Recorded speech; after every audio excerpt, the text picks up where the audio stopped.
But it's not that I do it. There's no panelists here like that. So What's it? there's no panelists, just something like that. They are There's nobody down there.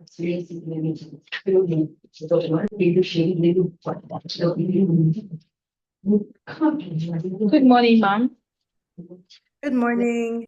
Okay, I just want to confirm if your audio is okay from your hands. Yes, I can hear you perfectly well. Thank you. Can you Okay. hear me? Yes, we can hear you, please. Can hear Okay, you. excellent. Great. Right. Good morning, Oluwashinayomi. Can you hear us? Yeah, I can hear you. Good. It's good morning. All right. Good morning, Ma. Okay. Good morning. We are just trying to confirm the audio from your end and from us too. I hope that's fine. Yeah, it's okay with me. All right. Thank you. Okay.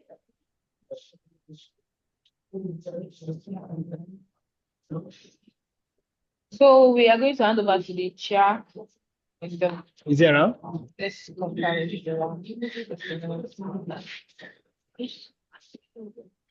Hi, everybody on Zoom. Program.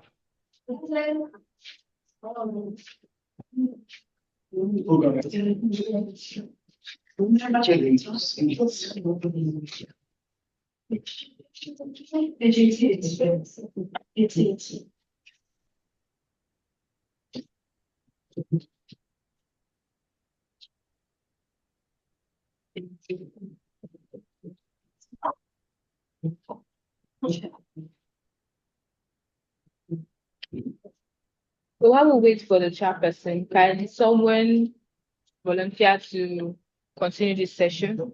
Because we're 3 minutes into this session already. Sorry, can you repeat that? I didn't hear what you said. Okay, I said while we wait on the chairperson, can someone volunteer to chair? Because we are 3 minutes into the session already to manage the time. Okay, so maybe I'll jump in because no one else is. All right. Perfect. Okay. Thank All you, right, ma'am. that's cool. That's cool. No worries. Hold on, let me find it on the program. One second. Okay. Okay, cool.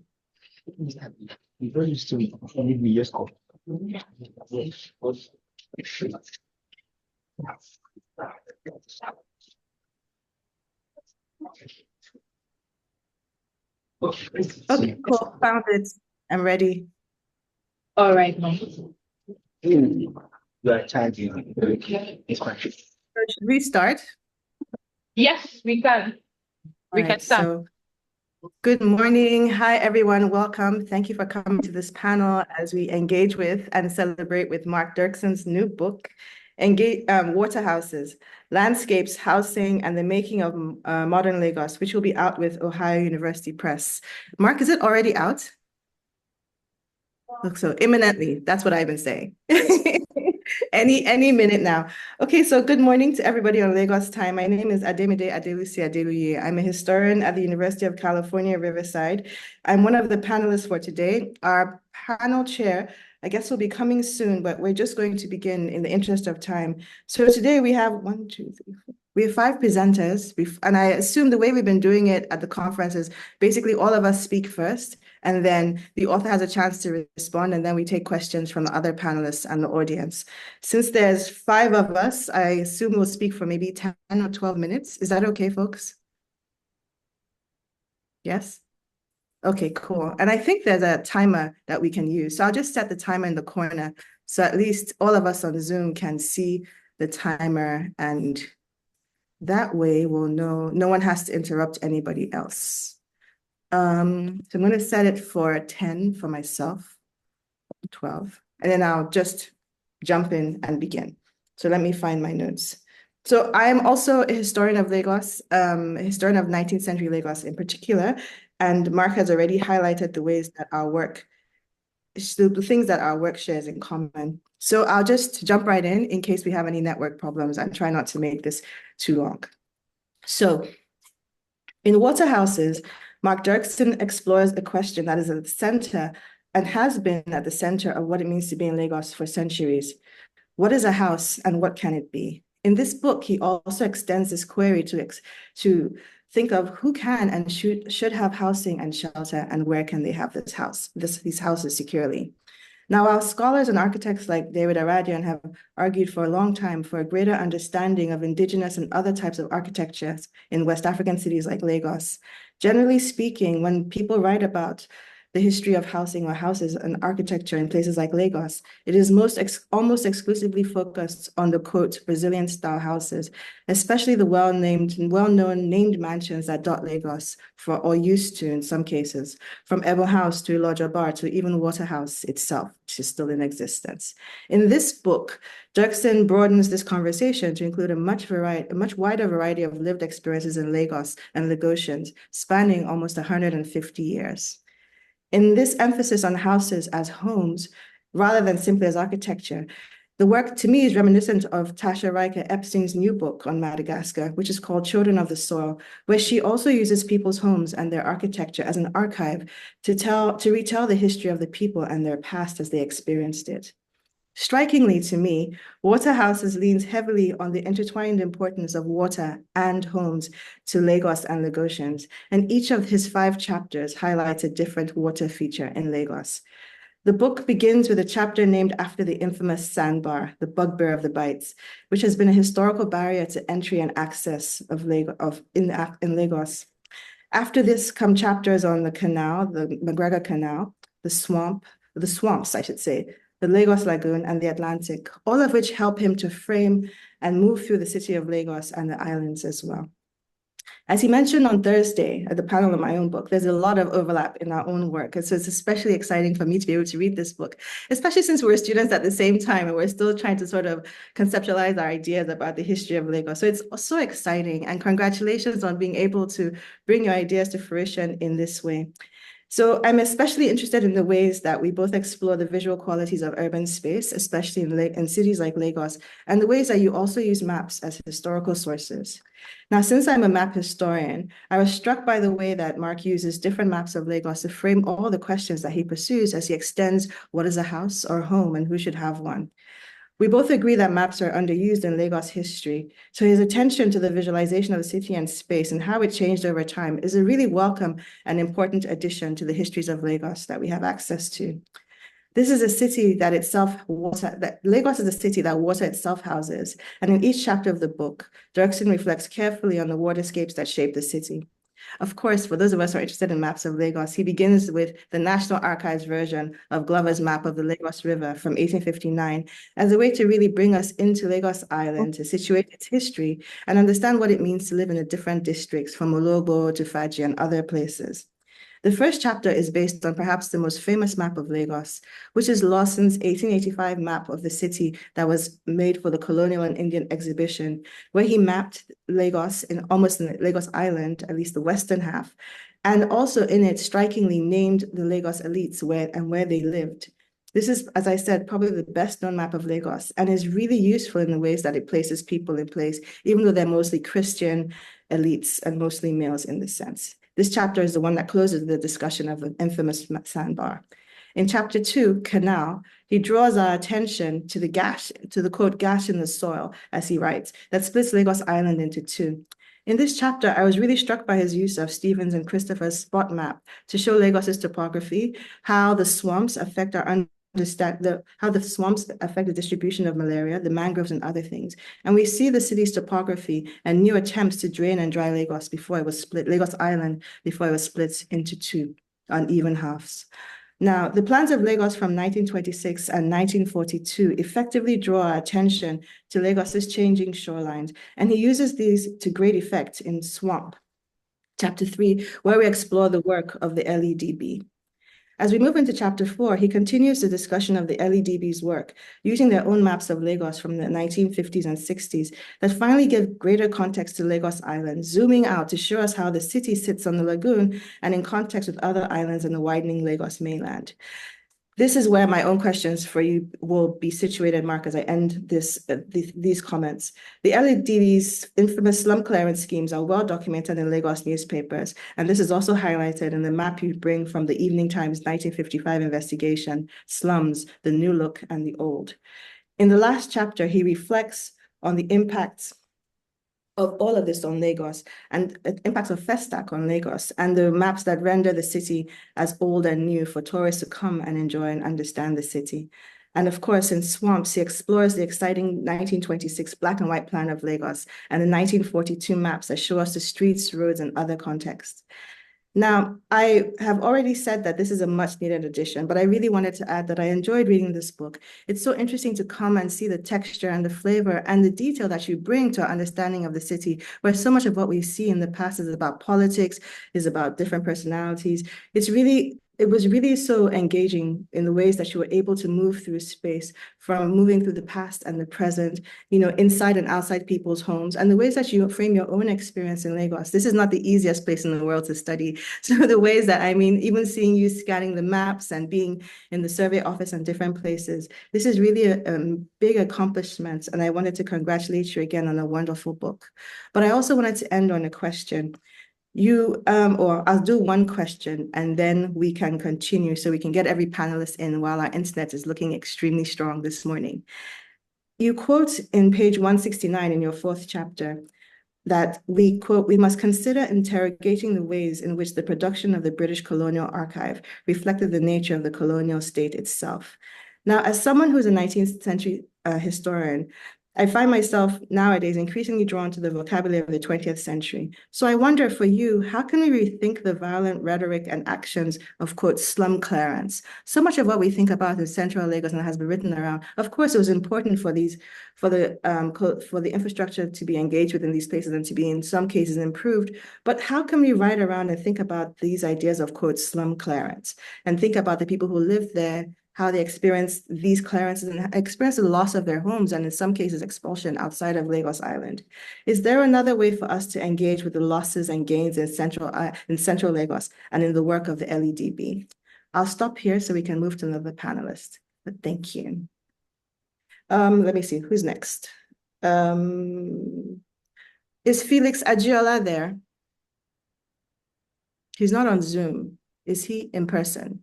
No, he isn't. He's not here. Is not here. Oh, okay. Well, Faith Kasim, would you like to go next? You're next on the... Yeah, thank you so much. I think I've just, without repeating what you've said, I quite agree with all the narrative that you've given based on what I've read. I want to follow your lead that this book really opened my eyes to how Lagos has been perceived from historical perspective, then coming to urban analysis of how Lagos have developed over time. I must congratulate the author for a job that is well done. Just looking at what I have here, I think majority of what I've documented have been said by the first presenter without repeating what she has said.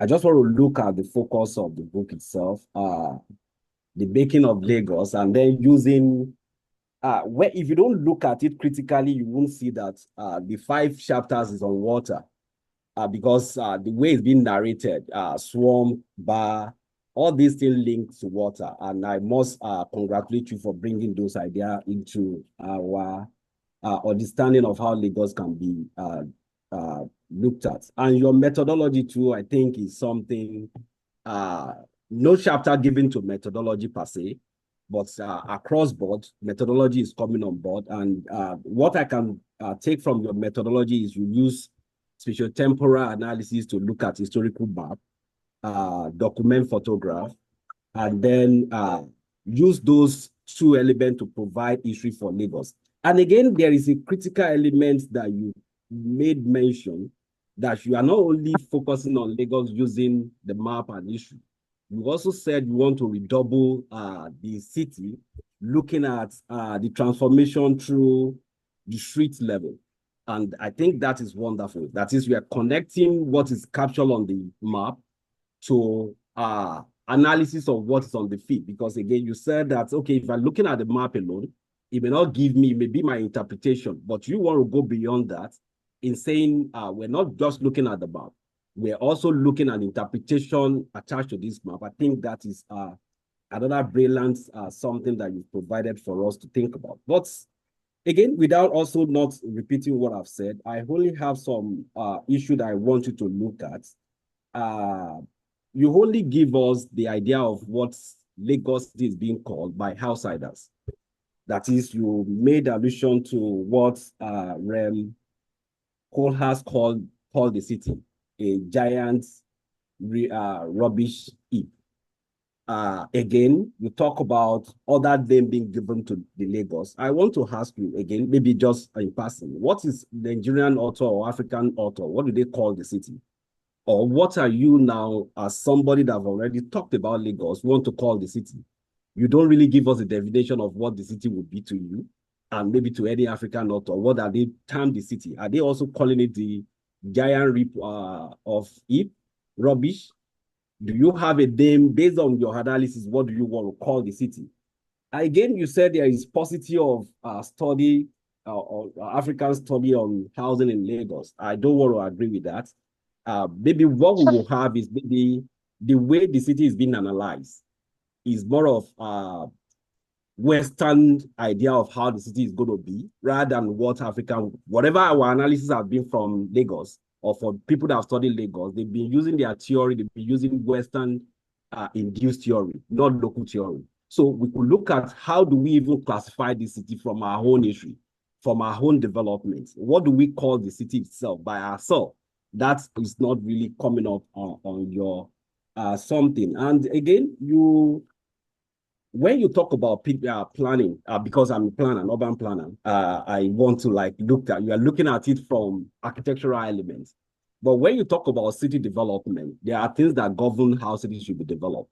For all the edits have been, or land use planning that have been enacted on Lagos, you only talk about the 1928, or you talk about the 1928 and 1917. And I know the 1928 is, you can't run away from that because that is driven by what happened to the city, bubonic plague. So you need to talk about it.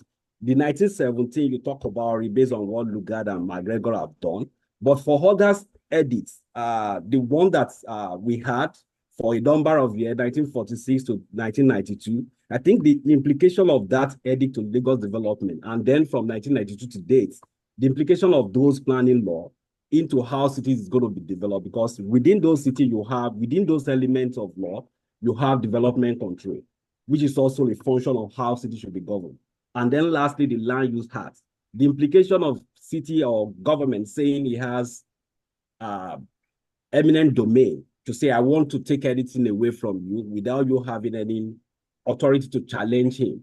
It's also a function of what would develop or what would guide the city development. So I think those elements of planning law that govern your approach or your trajectory of Lagos development is not really coming on board. And like I've said, it's not taking anything away from you because you are not an urban and regional planner. You are just an architect that is doing your job. But for us in urban and regional planning, we want to see how do we arrive at where we have and what govern our development to be what we develop. And lastly, I think your work will also benefit from urban dynamics theory of J. Foster in 1969, which talk about what drives urban development. That is the population, the housing, and job. And since your focus is on housing, I think if you look at what J. Foster did on urban dynamics, it will also add value to what you have. But we won't take anything away from this job.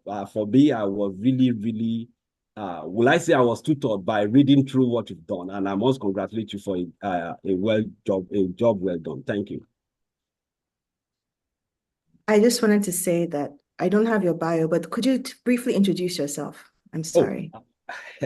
Okay, I'm Oluwashina Faith Kazim. I'm presently with University of Guyana.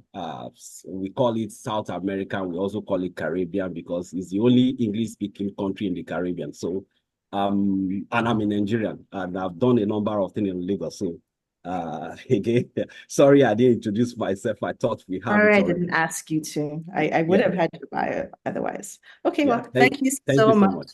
Yeah. Thank you. So, Mark, it looks like we're going to have plenty of time for you to speak. I know that we had allotted in other panels 20 minutes for the speaker. So I hope I hope you'll be happy with the time. Okay.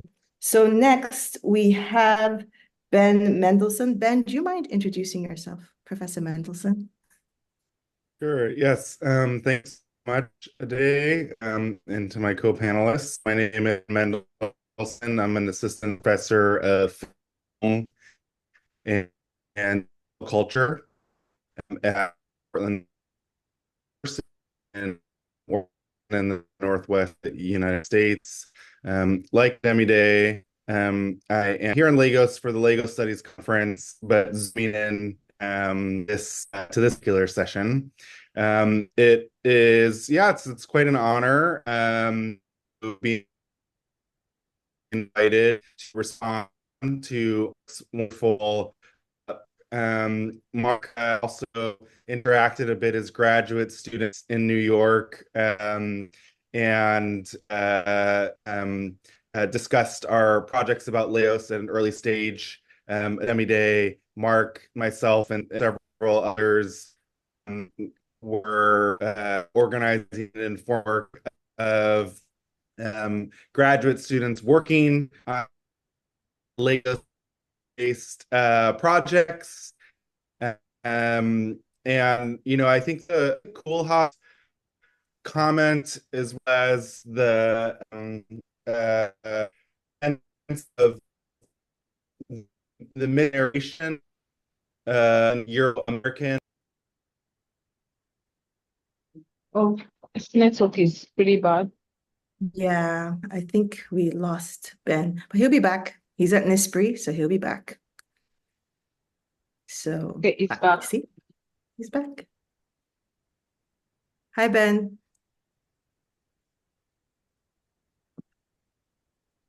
Hello, can you all hear me? Yeah, we can.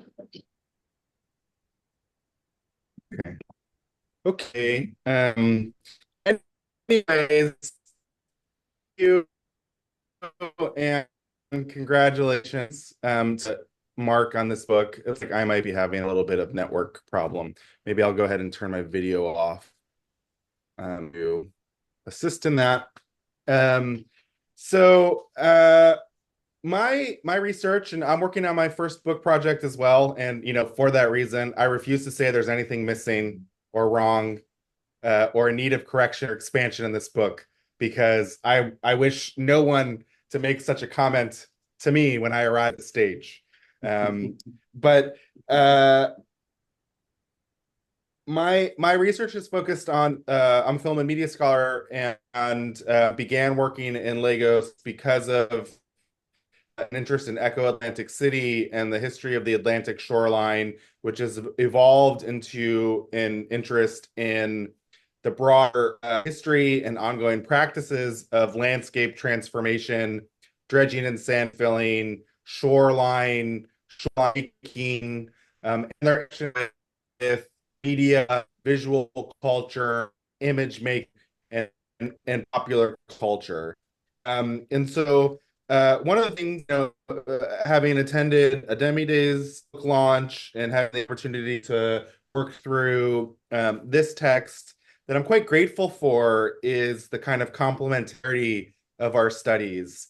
One of the respondents in a Demi Day's panel mentioned, reading the book and realizing like, oh, everything that I wanted to study has been studied perfectly by this other scholar.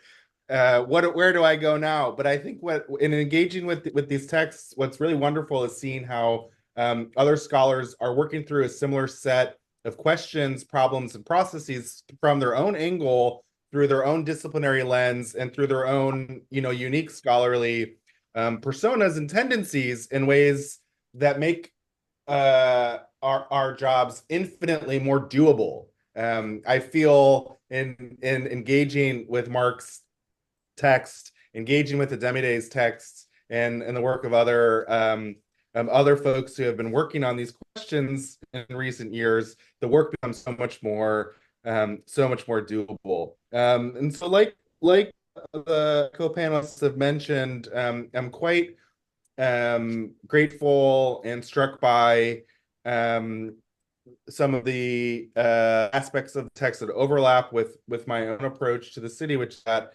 shoreline and landform transformation should be integral to how we think and narrate that the geomorphology of the city and how various human groups of human beings have transformed them, and how that's integral to how Lagos operates, how Lagos has evolved. So I think I just want to mention a sort of short list of other aspects of the study that I noticed and am grateful for, and sort of as uniquely valuable additions to the common summaries that have already been offered. The first is that, especially early on, I in addition to this focus on mapping as a form of image making or representation that is productive of space making on a certain level, right? It's not just a document of what exists. Maps are an assertive act into the world that have space making consequences on some level. But so too is Mark attentive to other forms of image making and photography, and how that overlaps, intersects with questions of aesthetic desire, particularly the aesthetic desire of the British, and how ideals of what organized, attractive urban space, housing, streetscapes look like, how the space of representation, to a film and media scholar working at the intersection of environment as well as urbanism, seeing a historical study that foregrounds early on the sense that images are productive of the city on a certain level, I think was quite valuable. Something else that I think Mark does quite well and consistently is to pay close attention to local names and local conceptual, local kind of historical concepts, particularly is sustained attention and effort to involve Yoruba language concepts and place names as much as possible, and I think that really shows through, and as maybe to a comment I already made, but that this is a valuable addition to the emerging lay scholarship by non-Nigerian academics, contributing to a corrective, however humble, however of the unlimited distortions, and just plain old weird engagements with Lagos in the Euro-American Academy. If I have, I think that's I apologize. I'm also keeping my comments because of how because of how central this text is to my own thinking and work. I'm actually reading it quite slowly, deliberately, covering it with many highlights. And I'm looking forward to continuing to engage with with work, and offer again my gratitude for this invitation and my congratulations to Mark.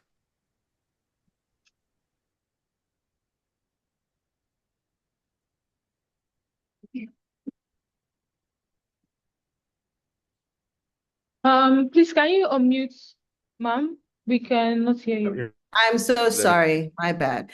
I was going to say, of course, Ben, thank you for your remarks. Thank you for engaging with this text. It's so nice for all of us, so many of us, to be able to be at this stage. And I think after Mark has spoken, we can continue our conversation and also in roundtable style, and including the audience that's online and in person, if that's okay with everyone. Okay. Felix Agiola, can you hear us and can we hear you? Yes, I can hear you. Thank you very much. Good morning and welcome. So I'm the sort of, I guess, emergency chair. So I don't have a way to introduce you. Can you introduce yourself and give us some opening remarks on the book, if you don't mind? Okay. My name is Felix Agiola. I'm a lecturer in the Department of History and Strategic Studies, University of Lagos. So my research intersects with rural and urban studies, housing, rural livelihoods, and political economy. So, and I find this book quite interesting, and I would, it will be a delight to contribute, to this discourse. Thank you. Absolutely welcome. So I'm going to turn on, well, we haven't needed the timer so far, but please, by all means, continue. Pardon, I can hear you. Oh, I'm sorry, I just meant please continue with your remarks. Okay. All right. So my is to probably discuss the impressive and one of the most fascinating historical ethnographic work on Lagos, which regards to housing in Lagos. Mark Duerksen's Waterhouse Landscape Housing and the Making of Modern Lagos places houses in historical motion with the city's histories, growth, and its shifting landscape. So, what this book does is by situating the question of housing within the various epochs in history.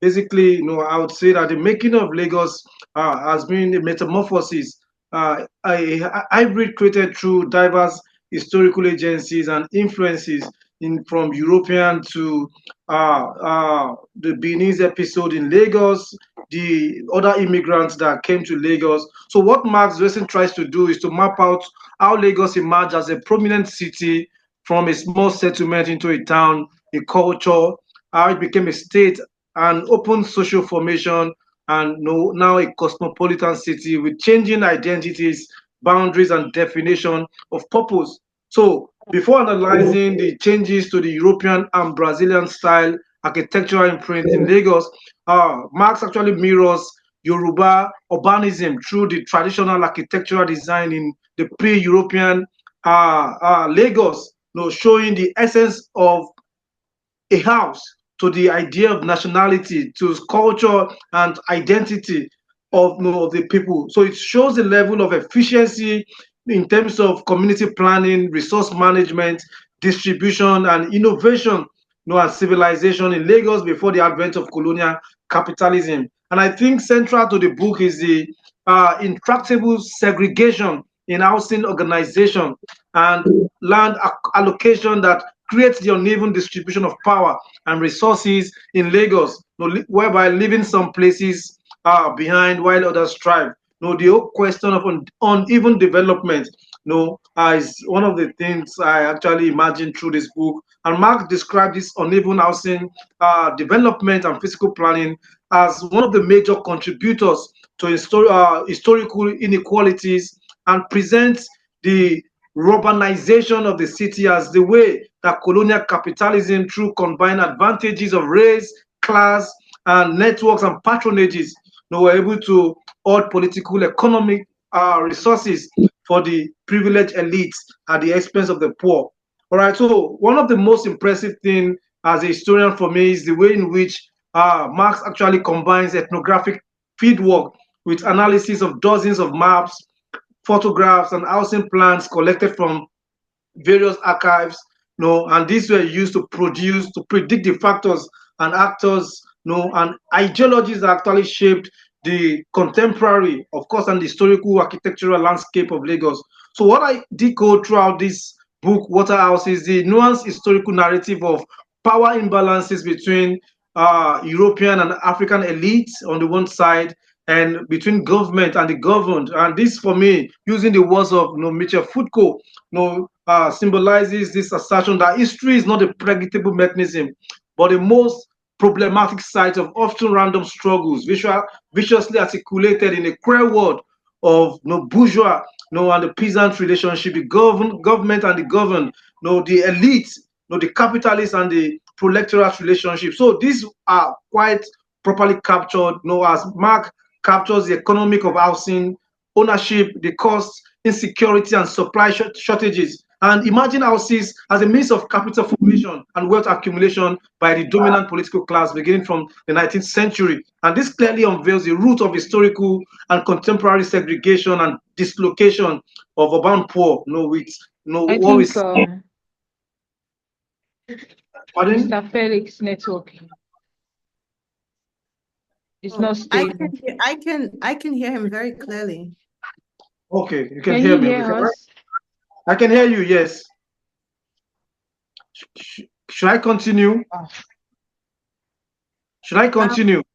Well, let's wait till we have a Mr. signal Felix, are from you the there? room. Yeah, I'm there. I'm there. I can hear him very clearly. And I think Mark can hear him too. So maybe We it's can't hear Also, you, I can ma'am. hear him too. Can you hear me now? Yeah, Can you hear I me? hear you now. Okay. So what I'm saying is that the book argues that in the coastland from which Lagos rose, housing architecture. I did talk. It's actually Talking. oh, Hello? Just You send a can message continue, or the chat. Dr. okay. I'm Felix. going to do this. That's fine. I think Hello? you're Yeah, having better. technical Can they- difficulties. Either one. Highways. Yeah, all of us on Zoom can hear you very clearly, but it seems like the room at Unilag is trying to figure something out. Okay. All right. So should I hold on a bit? Yeah, let's hold on a second because sometimes it gets unstable on either end. So when we get the all clear from them, you should continue since we can Okay. all hear you. All right.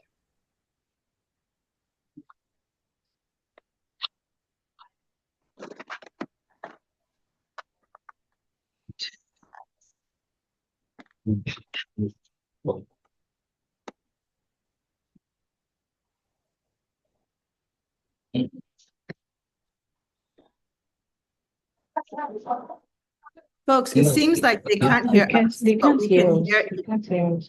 Because your mic is working. Can you see? Yeah, The audio is yeah, working. the audio is working, but I can't hear what she's saying.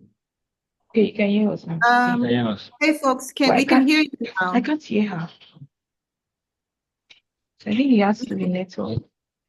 We can, okay, so maybe we give it a second. I'll turn my video off as well. Hi Lagos, we can hear you in the room. Okay. No, Felix, I think they still can't hear us. This has been happening. The internet has been a bit wobbly. So maybe let's give them a second because it usually does come back. So let's give them a second. And now I can't see anybody. Can anyone see each other?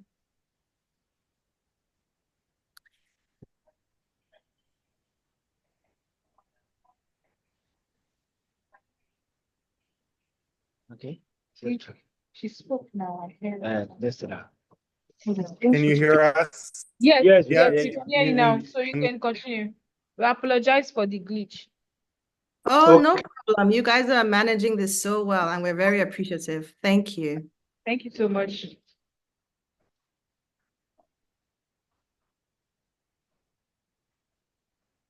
Dr. Agiola, can you continue? Okay, thank you very much. Okay, so I'm going to summarize the book, in various chapters. So Marx wraps this complex historicity through the 6 waterscapes that flow through Lagos: the sandbars, canals, swamp, lagoons, oceans, and flood. So in the first section, he describes the impact of colonial expropriation and commercialization of indigenous lands on social relations and urban landscape, beginning with the annexation of Lagos and inauguration of colonial capitalism and the legitimate trade. So in this way, it shows how economic advantages of the institutionalization of colonial capitalism allowed the proto-capitalist class both European merchant elite and African entrepreneur class to mobilize their accumulated wealth from political patronage and economic dealings into landed properties in a way they actually changed the political economy of land in Lagos, and how this led to a socio-economic crisis which further solidified the role of housing in cementing elite status, seen as both economic and political currency. So for the elites, as Marx demonstrates in this book, to lose a house was to lose status, and losing the status was to have lost everything in Lagos. So the expansion of European communities and the influx of repatriated slaves in Lagos had a great impact on the housing sector by influencing its economic values. And this started in the 19th century with the acquisition of houses going from being secondary consideration to utmost priority for everybody. This actually led to competition, and not only among the dwellers, but among those pursuing to gain influences, especially from different economic dealings. So Marx also explores the social functions and as another elite form of categorization, in which case where hospitality within an individual's domain was considered a significant event, in Lagos, using the words of Ayodeji Olukoju, what to describe as conscious consumption or conspicuous accumulation, as it situates the nature of elite acquisition of wealth in Lagos by way of galvanizing their or strengthening their political stake in Lagos. And he also highlighted how this actually was motivated by the introduction of the Brazilian architectural styles in Lagos, which redefined the housing designs and architectural pattern in Lagos. In the second section, Canal, he analyzes the problem associated with the racialization of the colonial state, its landscape, physical planning, and the appropriation of landed properties, in Lagos or in the 19th century and 20th century. So in this case, houses became an index of power, signifying the divisions between European population, with their story structures, with verandas and manicured lawns, and the African subjects who were just consigned to the overcrowded areas in Isaleko and subjected to several intrusive sanitary inspections. So he notes that by the 1900, the European had begun occupying the canals, and the major effect of this was the ensuing land crisis, which involved landlord and tenant surveyors, the British colonial authorities, and even the Idaho chiefs. And these also were some of the factors that actually led to the segregation that propelled outbreaks of diseases in Lagos, of course, for which a solution were found, which included the introduction of epidemic control measures and acquisition of areas in Butemeta. So he also stressed the struggle over land, that the struggle over land between the European and African cemented the relationship between the chiefs and the landlord, and the elite on the one hand, and the colonial subject. Of course, it was in this context that several decolonial voices like Abat Macaulay became prominent in Lagos, and this changed the political and economic climate in Lagos. In the third section, which focused on swamp, Marx highlights how colonial authorities' response to the devastating eruption of epidemic diseases, following the outbreaks of the 1918 influenza and the 1928 bubonic plague, also contributed to the problem of housing in Lagos. And to find solution to this prevailing crisis, it was in this context that the colonial government introduced the concept of land fee and title, which led many African families losing their lands due to sales and foreclosures. And of course, it's one of the major effects of this was several litigations and arbitration, as many local families and chiefs asserted their customary rights, which ended in a series of court rulings. Such was the Oloto versus Dawuda and Sanusi Alaka and Jinodu and Alaka, which became a recurrent decima in the British colonial legal system. And this, however, did not flatten the problem of segregation and exclusionary policies of the British government, in colonial Lagos. Colonial housing policies,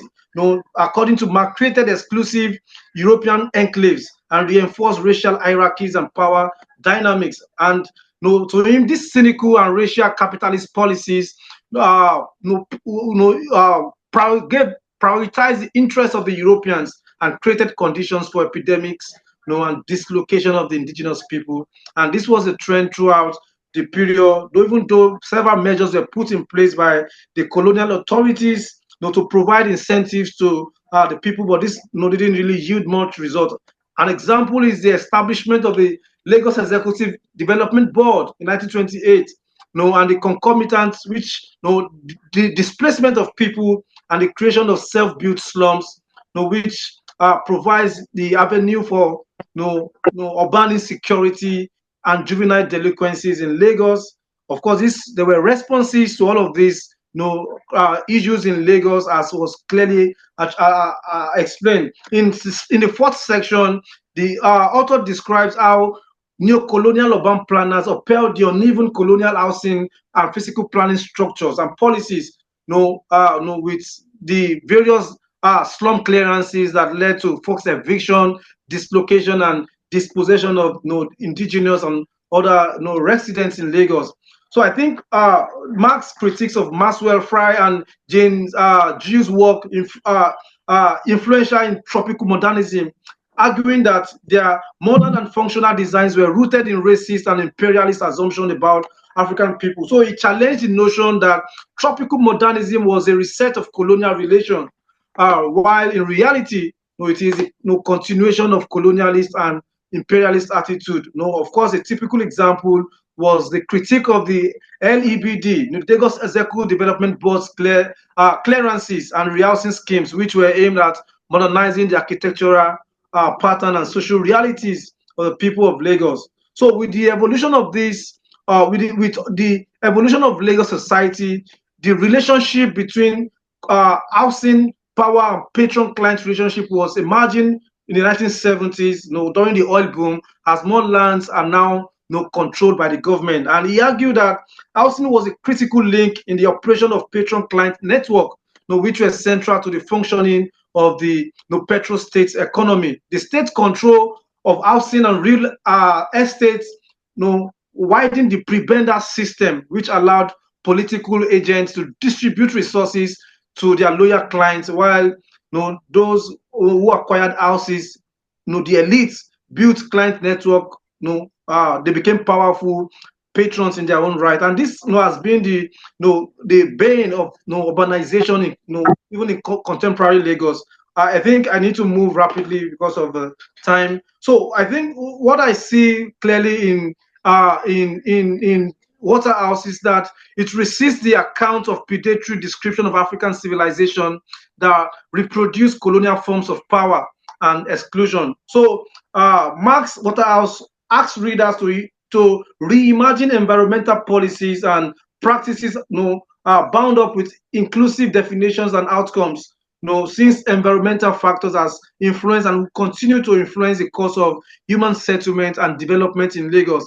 But for me, the striking question is, if I would ask Mark, is what collaborative or interdisciplinary effort with geomorphologists and perhaps marine biologists was taken for the production of a definitive study on housing development in a place like Lagos. And this is quite very considering the perspectives in which the work was actually engaged. So I also believe that the book doesn't really offer a specific biographical section that should speak about the architectural feature of houses constructed by some of the city's elite from the colonial period.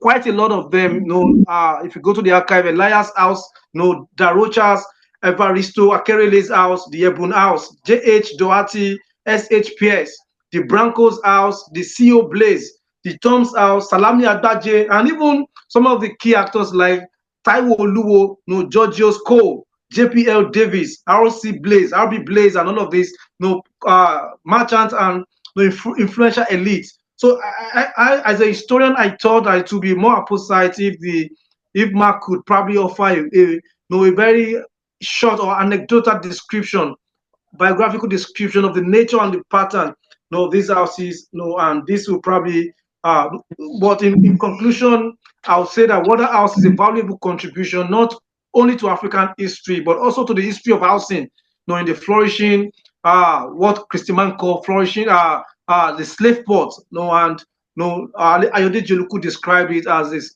Liverpool of West Africa, a model mega city according to Governor Babajide Raji Fashola, and a city that inspires and terrifies visitors. And for me, for K. White Man, it was a city of imagination. For me, it's a kaleidoscope of cultural expression and innovation and a social entity which embraces and accommodates a wide range of people who cannot meaningfully be described as Lagos. So it is a welcome, scholarly contribution to urbanization, to African history, and Lagos history in general. Thank you very much.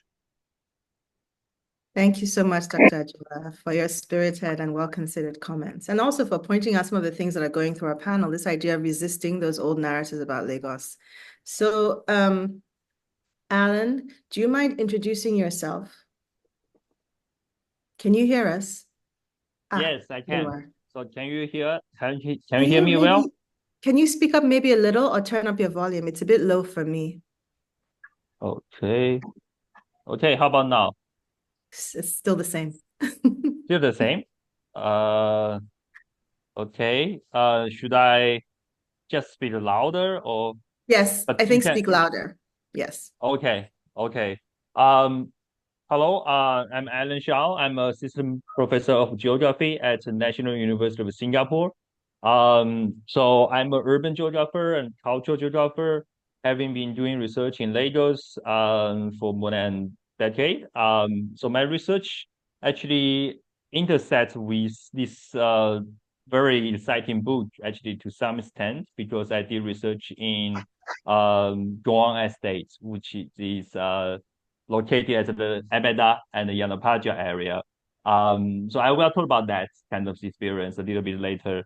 But I think this is a very impressive book, touching on a very important issues in Lagos, one particular aspect of the history of Lagos housing. I think I will make 3 points, and also some kind of questions associated with this point. And because I think many of other fellow panelists have already addressed the merit and also contributions to these books, which I also admire. But I want to illustrate particularly 3 points from the geographical perspective, cultural geography perspective. The first point is that, so I think Mark did a very brilliant work to associate housing slash house with home or homing. So I think this is very smart kind of move because in Yoruba, ile actually means both house and home. And this means actually also have a very in-depth cultural implication of people's everyday life. How can we understand built environment? How can we understand the landscape, urban landscape? So I think the people's kind of philosophies and their practice of both making a home or homemaking and house building, actually they are intertwined processes. I think this very important move actually shows kind of the theoretical depth of this research, because in the introduction, he discussed this how other like sociologists, anthropologists actually study house and also housing, homes and homing in other parts of the world. It's actually really addressed the significance of research beyond Lagos. Also, I would also suggest actually geographers, particularly social and cultural geographers, have studied how home or the geographies of home very extensively. So lots of research and literature actually can be related to this research, to this project. So I think that I feel very resonant with that particular part. I think related to this point, I do have a question about actually people actually who make homes and also build their house in various ways in Lagos. And these people, I bet many of them are immigrants because Lagos, in some ways, is an immigrant city. So those people come to Lagos and settle down for generations and generations. Also, maybe they are first generation immigrants in Lagos, and their practice of the housing and homing in Lagos may also affect their housing and homing practices in their home state. So in my own research on the migration between Lagos and other parts of Nigeria, I think it shows a lot of connections between those practices. What do they do about their housing?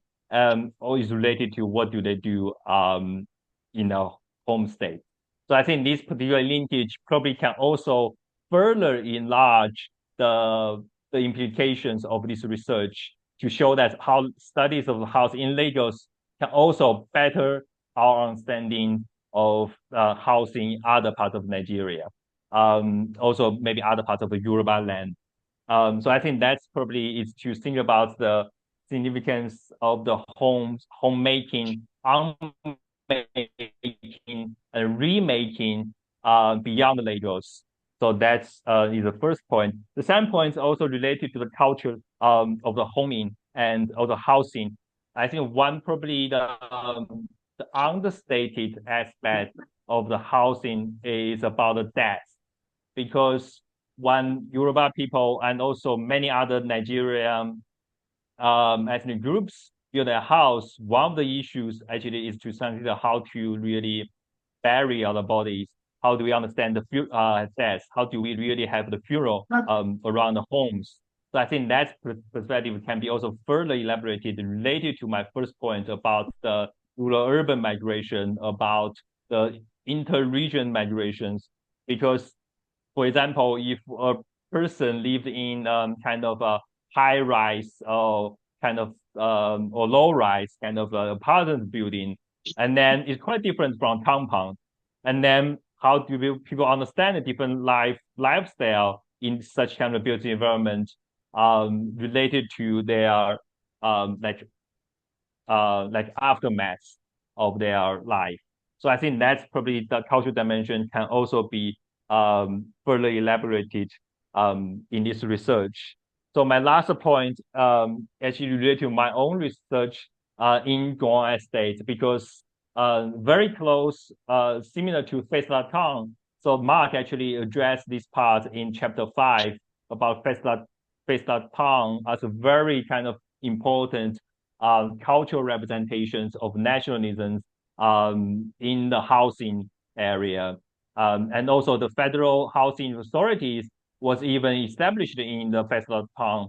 So I think that is a very interesting case. But related to that part, we may also see the parallel of the political structure in which federal and the state government have both their housing schemes. For example, I think at some point, very briefly, Mark addressed Jiakangde. So I think Jiakangde's regimes represent very different types of welfare rate kind of housing schemes in the Second Republic. So how such kind of the relationship between the federal and the state government can help us understand different types of housing, like housing experience in a post-colonial era and in the post-colonial politics as well. Because we see in some, for example, in Goa State, as I know, this is a federal housing scheme together with the federal town. After the 1980s, actually the estate actually declined, the infrastructure declined due to the lack of maintenance, because this is a federal project. So, and states didn't want to intervene. State didn't want to spend any naira on the maintenance. So this caused different types of the change of the built environment, the tension between the state and the between different states at the different scales. actually lead to different types of housing conditions.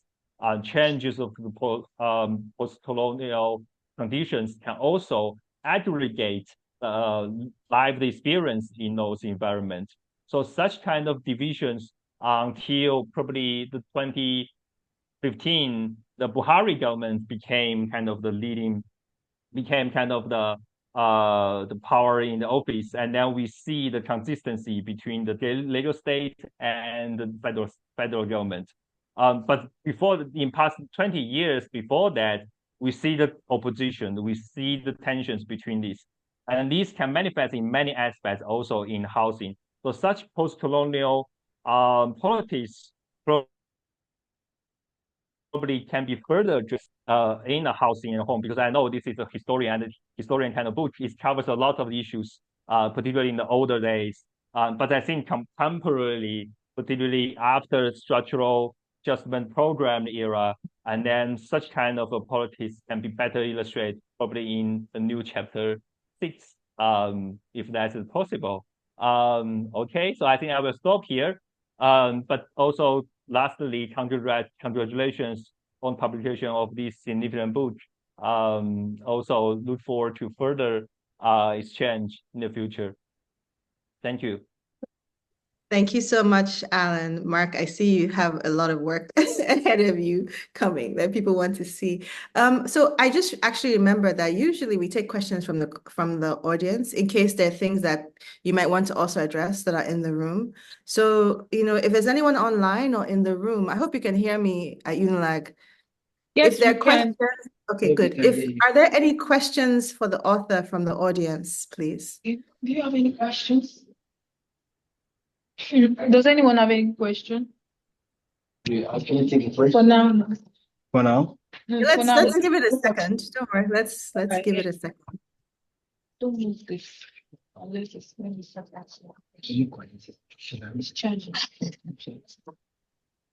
Okay, so we can't really see the room entirely. I'm not even sure what room you're in. But okay, so Mark, so let's not waste any time. Maybe things will come up as we continue.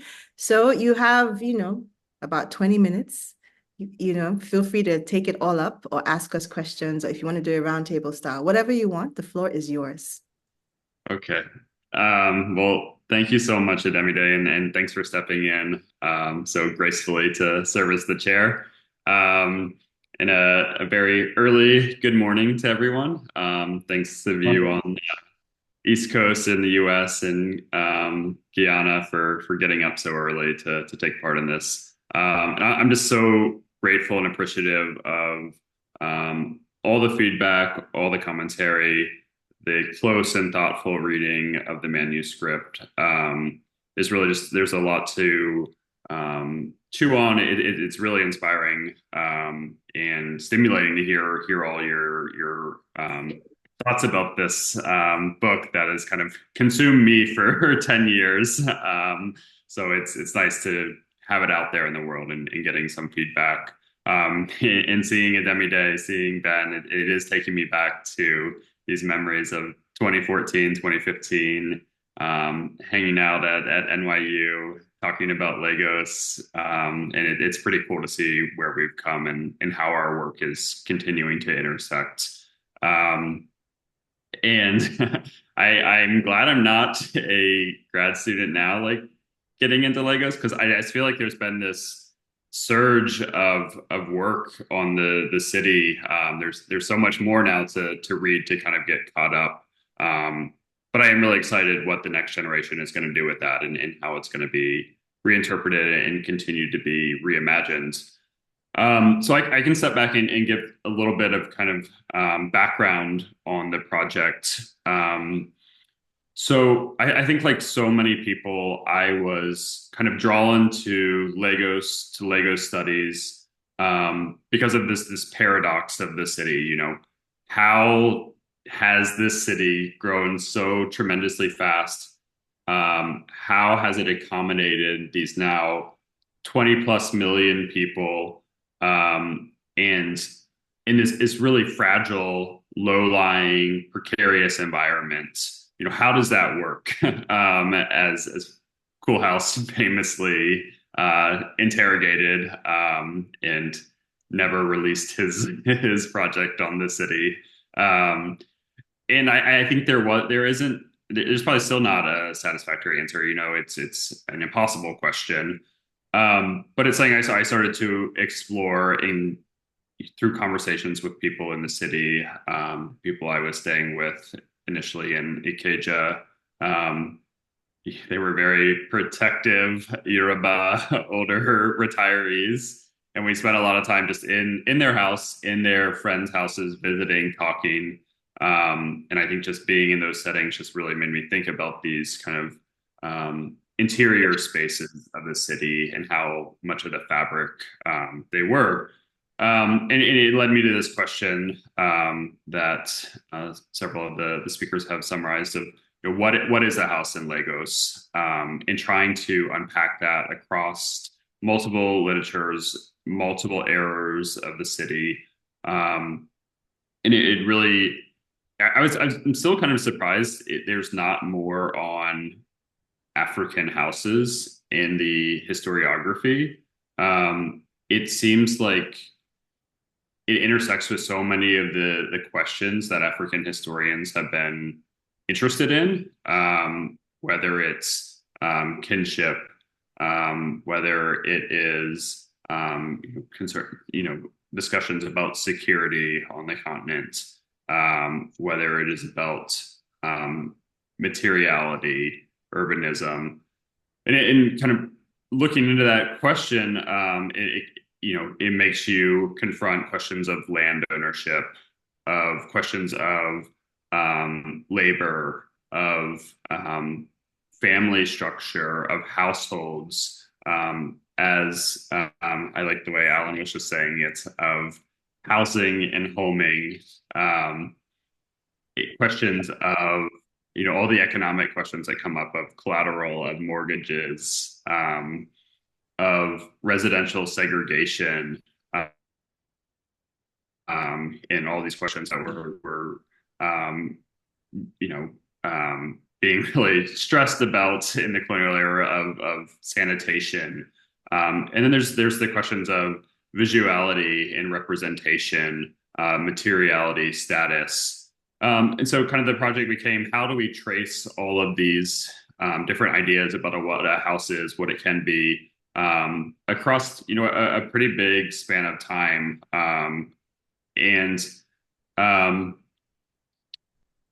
I think I would have preferred, and in my previous work, I've worked with, actual architecture, and kind of visiting the site, kind of doing an ethnography of it, of working with the real standing thing, but so much of that is gone in Lagos. I mean, there are still pockets of historic housing, historic structures. And frankly, I think that's probably the biggest gap in the book, is that I really struggled to do that ethnography. And I would love to see somebody like Ademi Day bring her walking method to some of these 20th century sites. But it is really challenging to even get access to interview people, to kind of get inside homes in Lagos. But I think there's a lot more that could be done there. But that kind of led me then, because of those challenges, to really work mostly through maps and photographs. There's 20 maps in the book, about 40 photographs, and then to really engage with the robust secondary literature on the city, which is the only way to tell a story over decades and decades, is to rely a lot and be in conversation with the historians who've come before.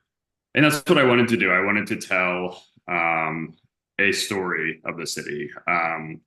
I think that sometimes as a profession, we get too, hyper focused on the minutia, or kind of a small piece of the puzzle. And I think there's brilliant small histories or small ethnographies.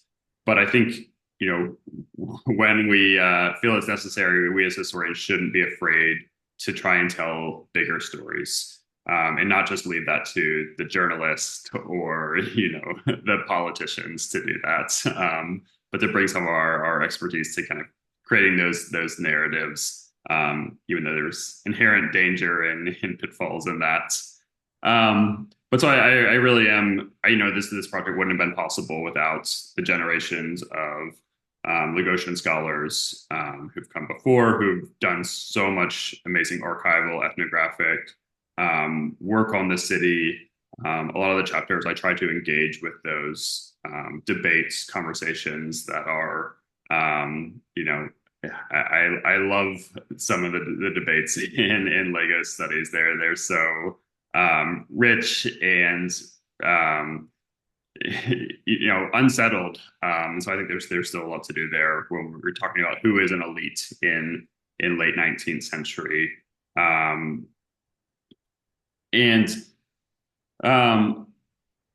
So the project works through these maps and photographs, interpreting them, and ultimately, I think, as I said, really what I'm trying to understand is, how did we get to this point today where there are these twin crises of, in really,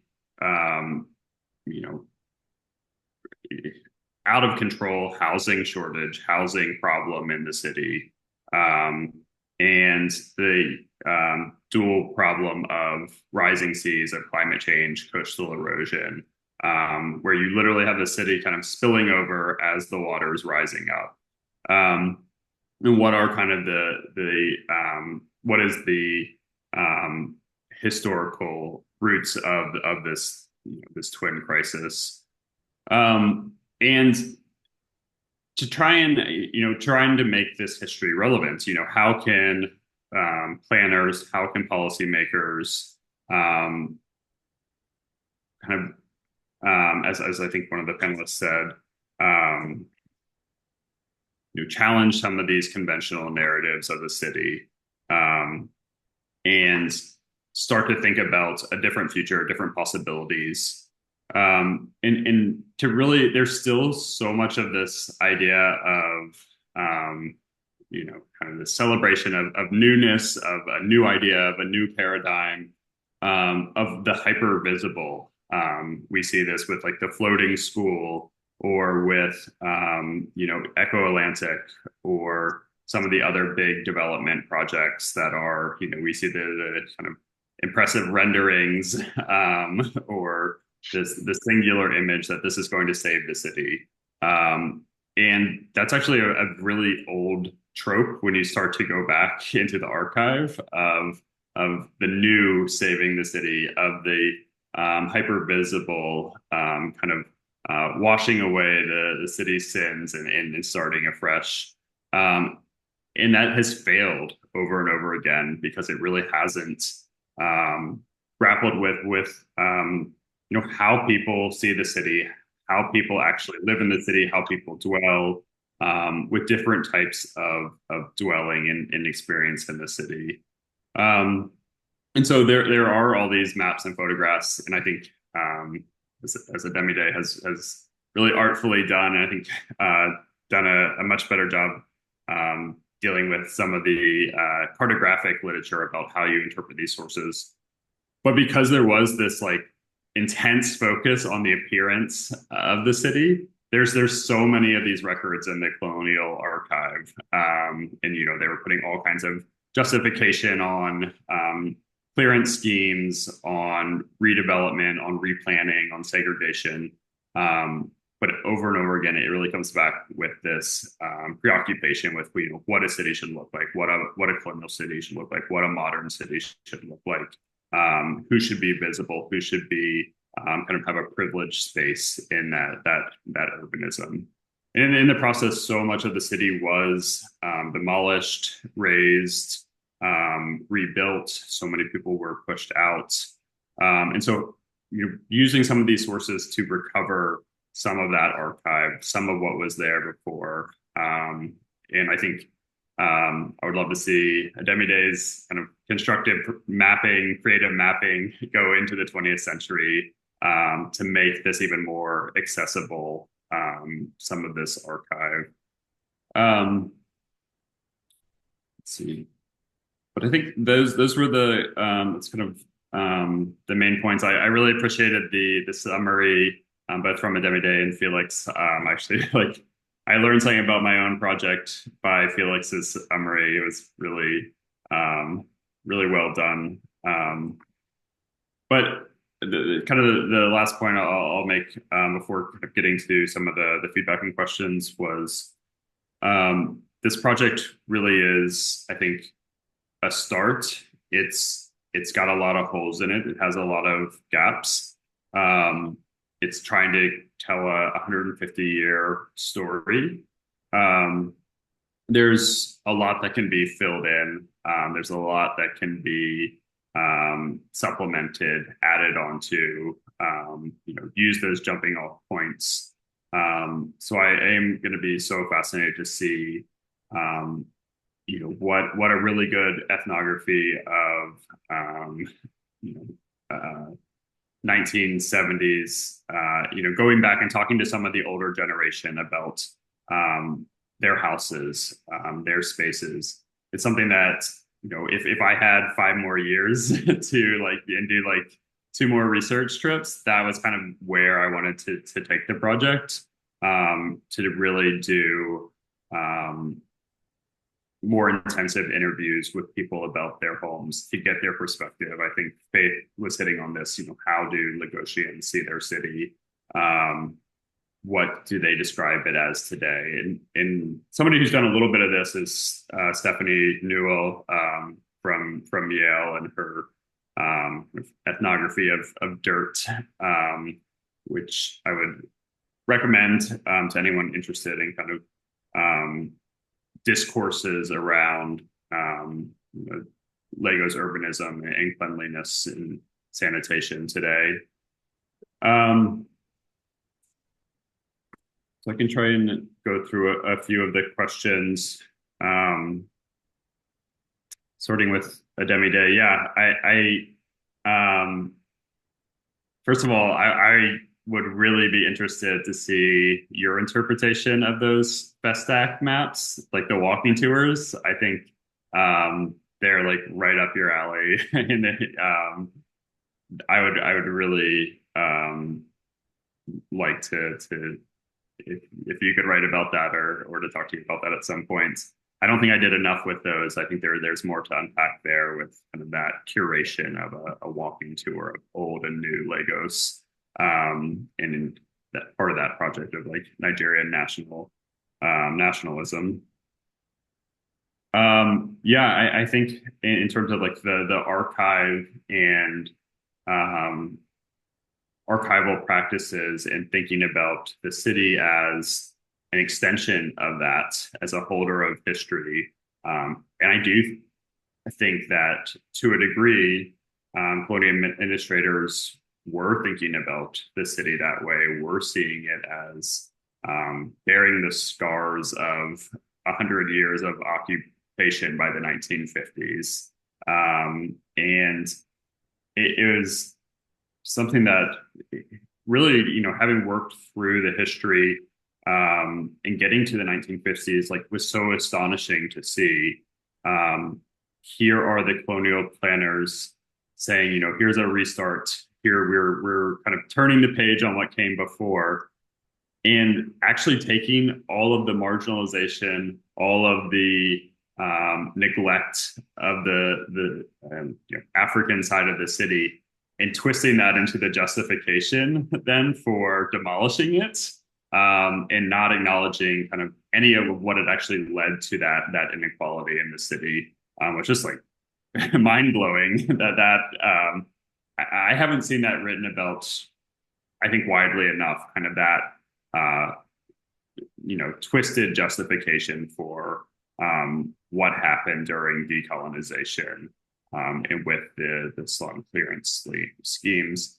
And there are some really amazing records. There's an ethnography done by Peter Maris in the 1950s, where he interviewed people in central Lagos and talked to them about their houses and what it meant to them, and did a really, really detailed study. And then he followed the people when they were, rehoused, relocated on the mainland, and just the health effects they had of that, the kind of breaking up of their communities, their livelihoods. And we wouldn't know any of that, if just clearance had gone ahead, and none of that had been documented. Faith, I would love to talk to you more about planning law, and especially in the post-colonial era. To be honest, it gets really confusing to follow as we get through the different republics and regimes. What was even the law of the land in the city? There's so much informality. There's so much confliction between different types of land tenure, different types of regulation. So I think I would be really interested to learn, even go deeper into that, the different kinds of regulatory states that were operating. And I think that gets to that also gets to Alan's point.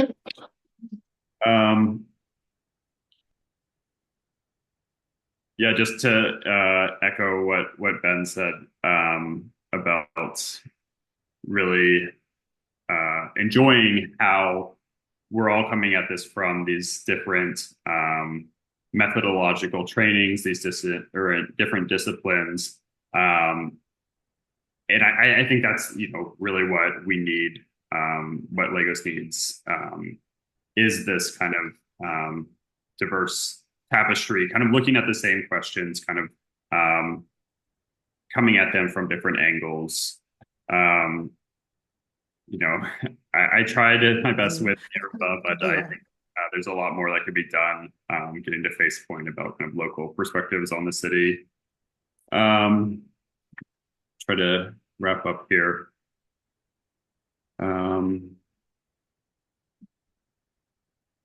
Yeah, on Alan's question,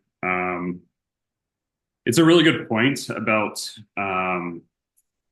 immigration to the city, about Lagosians keeping ties to a hometown or keeping a second home in the countryside.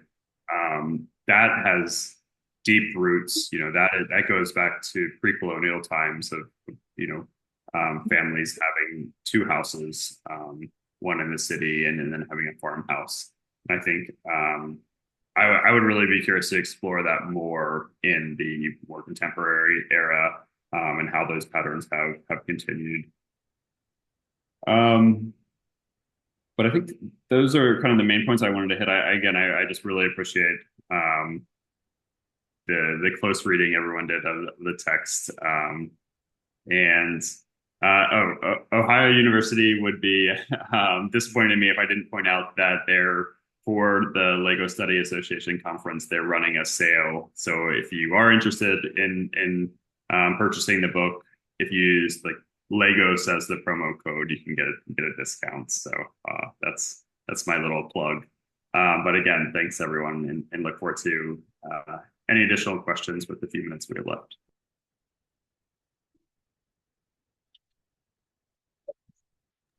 Okay, I'm sorry, but I'm suddenly cutting out. Can anyone hear me? Yes, Yes. we can. Oh, great. Thank you so much, Mark, for giving us the background, working us through this process. I mean, it's astonishing to think you spent so long on this, yet there's still so much that you can do and add. And we're excited to see the rest of it. I mean, where you go with this project and these ideas. I was just going to say, I was really struck. Oh, we lost you. No. Okay, she's off. Struck by when you were talking. Oh, can you hear me? Yes, No. we can now. Okay. Okay, I think we froze for a bit. I'm going to stop talking, but we can always follow up afterwards. Are there any closing thoughts as we wind down? Because we only have about 3 or 4 minutes to go. Either from the audience or from the fellow panelists. Now we've heard from Mark. Okay, I just want to ask Mark a very, very short question. Where do we go from here? To another subject on the life and culture of Lagos, or to the architecture, of the other parts of Nigeria. Where do we go? But for me, I would really want you to extend the research by, delving much into the rural section. Lagos has expanded tremendously in contemporary period, beyond the colonial and post uh, uh, independence era into the core heartland of Lagos now to see the level of uneven development. And maybe that will probably expand the scope of your subsequent research. If I could follow up on that, I was really struck by when you said Lagos is a city of walls. And I wonder increasingly how the homes and the houses that you've been studying have been increasingly like obscured and recessed, and how that impacts what we think about in just thinking about housing in this city. So no rest, I guess. Just back to the field. No, I plan to be in Lagos in September, so I'm really excited. And am starting to think about what comes next, where to take this, new questions, new avenues of exploration.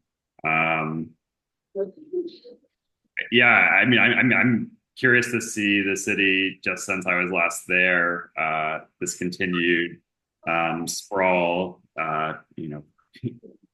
expanding up the highway, expanding east-west. In what I forget her name, but somebody has written about this as like plotted urbanism, where there's really no centralized infrastructure or planning of a lot of this sprawl, and kind of what that new form of urbanism looks like, and is it sustainable? It's connected to this idea of like kind of the insular nature of houses now, that they're walled, they have their own borehole, they have their own generator. They're these little citadels, and yeah, I mean that makes research challenging when you walk down the street and everything is closed off in the more upscale neighborhoods, at least. And I think that's just kind of part of this kind of really unfortunate pattern of, we see it globally, of this kind of fracturing of kind of civic public space. There's not even interaction now between the elites and the masses in so many cities, Lagos. So to see that through the eyes of, people who don't have shelter, have very limited shelter, very precarious shelter, I think there's a lot of interesting work that could be done there. But yeah, I'm still thinking about it. I think there's a lot more. I mentioned that 1891 map to every day. It still fascinates me. It's still, I really like what you're doing with the different neighborhoods. I think we could even go down to like the individual plot and house level, like understanding, kind of rebuilding. There's almost enough there to like make a 3D model of what 1890's Lagos looked like, and to recapture some of that built environment. So I'm interested maybe in some smaller projects like that as I kind of recover. But no, thanks for the question. Of course. Well, as before the internet kicks us off, maybe we should sort of round this up. Mark, I want to say thank you again and congratulations. Thank you for sharing your work with the Lagos Studies. Many thanks, of course, to Lagos Studies for making this platform possible so that new authors, like many of us, can have an audience to engage their work as it emerges, and also encourage people who are before or after us in this sense. Thank you to the audience for coming, to our tech staff for supporting us through this. And of course, thank you to my fellow panelists. I know now how gratifying it is to have people engage seriously with your work, especially from around different disciplines, and also in such a generous fashion. So thank you all for coming together for Mark. And Mark, onward and congratulations. Okay, so bye everyone. Have a fantastic day with the rest of the panels. And we'll see you. Thank you. See you. Congratulations. Bye. Goodbye. Thanks. Yeah, thanks all.